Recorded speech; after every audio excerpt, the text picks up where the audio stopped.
The car market is teetering on the edge of collapse. Massive inventories, skyrocketing prices, and record high loan defaults. Sound familiar? We might be headed towards the biggest crash since 2008. But it's not all doom and gloom. If you play your cards right, you could snag deals that seemed impossible just a year ago. What's driving the collapse? Why are EVs piling up like yesterday's leftovers? And most importantly, how can you use this market chaos to your advantage? In today's video, we're going to break down everything. Why cars are sitting unsold for months, how dealerships are struggling to stay afloat, and what the impending crash means for you. Stick around to learn how to time your next big purchase and spot those too good to be true deals. Like, subscribe, and car lots are overflowing. As of late this year, there are over 3 million new vehicles sitting unsold in the US, a staggering 120% increase in inventory since 2023. Dealers are turning away new allocations, unable to clear their existing stock. Why? The post-pandemic buying frenzy has cooled, leaving manufacturers producing at rates that no longer match demand. Some dealers report that even popular models like the Ford F-150 are sitting for over 6 months without a buyer. That's over 120 days. This creates a ripple effect across the supply chain, with automakers forced to slow production lines or halt them altogether. Plus, MSRPs have ballooned 42% since 2019, pricing many consumers out of the market. A truck that once cost $50,000 just a few years ago now sits at $85,000 for the exact same thing. So, of course, it's gathering dust on a lot. Even luxury brands like Mercedes and BMW are slashing prices, signaling just how severe the demand drop has become. For example, Tesla recently cut prices of the Model Y by 20% to stimulate sales, highlighting the industry-wide struggle to meet pricing expectations in an inflation-hit economy. Also, auto loan delinquencies are at their highest level since the Great Recession. Over 23% more vehicles were repossessed this year compared to last year. With banks denying 1 in 5 auto loans, the credit crunch is squeezing potential buyers even further. Many borrowers are defaulting after just 6 months of payments, leaving lenders hesitant to approve new loans. Combine that with high interest rates, the average car payment for new vehicles has soared to $760 per month, an unsustainable figure for most households. And then you have to talk about electric vehicles. Once the golden child of the auto industry, they are now piling up at dealerships.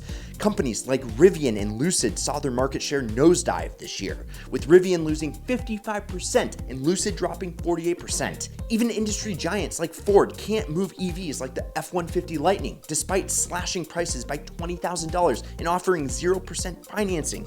In California, one of the largest EV markets, Tesla Model 3 inventory has tripled since last year, showing that demand isn't keeping up with production. So, why aren't EVs selling? 2 reasons: cost and infrastructure. Even with incentives, many EVs remain out of reach for average buyers. For instance, the Rivian R1T starts at $73,000. That's an eye-watering number for a battery and wheels, and that's well beyond what most consumers can afford. Add that to a still developing charging network with rural areas often left out, and it's clear why EV adoption isn't accelerating as expected. Surveys reveal that 60% of prospective buyers cite range anxiety and lack of the charging stations as their primary concerns. And with the return of the Trump administration, federal incentives for EVs may be scaled back quite a bit. This could further stifle growth in the already struggling segment. The administration has hinted at revisiting CAFE standards, which could reduce pressure on automakers to push EVs over traditional combustion vehicles. Globally, regions like Europe are also seeing a slowdown in EV subsidies, adding to the market's woes. So, what is actually selling? Well, the sweet spot for sales right now is that $30,000 to $40,000 range. Models like the Ford Maverick and Toyota RAV4 are moving because they're practical, affordable, and fuel efficient. Buyers are prioritizing monthly payments they can stomach over luxury features or oversized vehicles. Hybrid options within this range, such as the Honda CR-V Hybrid, are also gaining traction, offering a compromise between affordability and sustainability. And it's not just the sticker price that's the problem. Insurance premiums have skyrocketed, doubling in some states over the past 2 years. Florida, for example, has seen average premiums jump by 60% year over year. Meanwhile, average interest rates on new cars are hovering around 7%. With used cars, they're at 11%. That's an eye-watering number. And these costs are pushing many would-be buyers to hold off, leading to even greater inventory backlogs. Now, Americans owe an average of $7,200 more on their car loan than their vehicle is worth. This is called being underwater, and this negative equity traps buyers in their current loans, unable to trade up without taking a significant financial hit. This is especially problematic for owners of luxury vehicles, where depreciation is the most severe right now. For example, a 2023 BMW 7 Series can lose up to 30% of its value within the first year, leaving buyers deeply underwater, like hanging out next to the Titanic.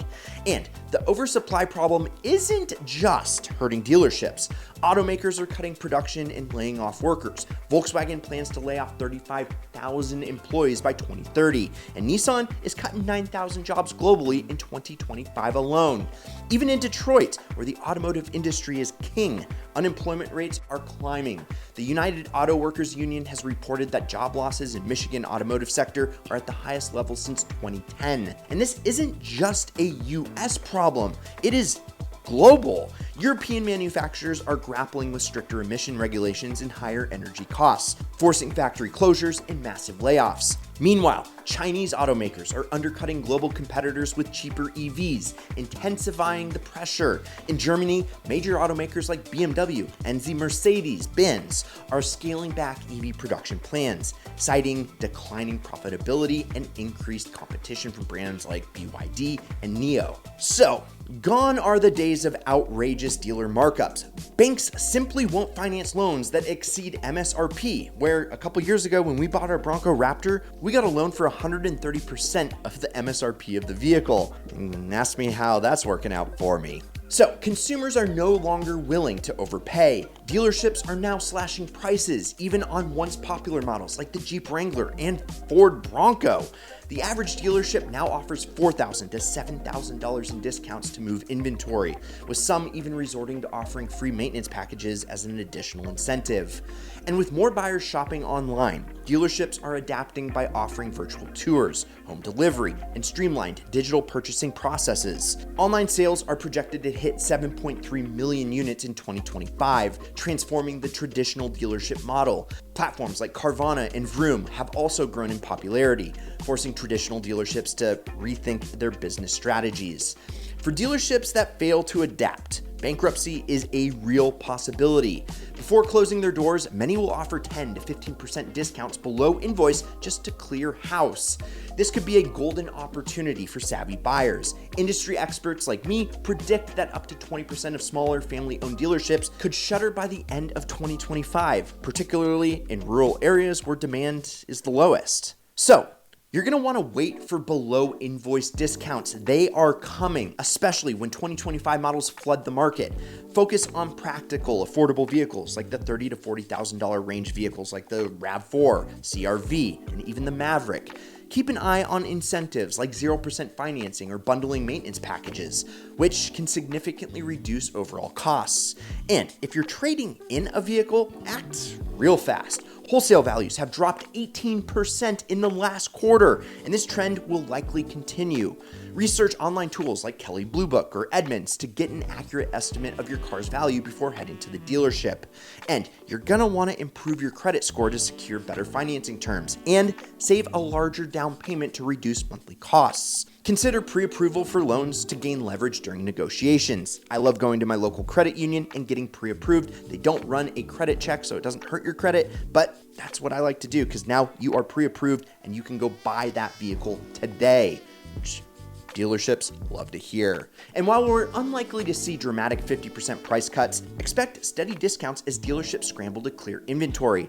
Luxury trims and EVs may see the steepest reductions, particularly as manufacturers try to recover sunk costs in development and production. And plus, have you heard about the merger of Honda and Nissan? Yeah, that partnership will become more common as automakers seek to share resources and reduce costs. Expect fewer brands, but more robust offerings from surviving players. Smaller, niche automakers may struggle to compete and could be absorbed by larger companies. And we all know that affordability is going to remain king. Buyers will gravitate towards smaller, more fuel-efficient vehicles and away from luxury or oversized models. I'm predicting that hybrid models will dominate the market by 2027 because That's the best thing between gas and EV until we all fully adopt EVs. So the car market is shifting gears, and it's up to you and me to stay ahead of the curve. Whether you're buying, selling, or just trying to make sense of it all, understanding these trends will give you an upper hand in any of those assets. Don't forget to like, subscribe, turn on the notification bell, and check out these Ideal vids over here. I'm Brad, this is Ideal. We'll see you next week, and promise me one thing, keep living the Ideal lifestyle.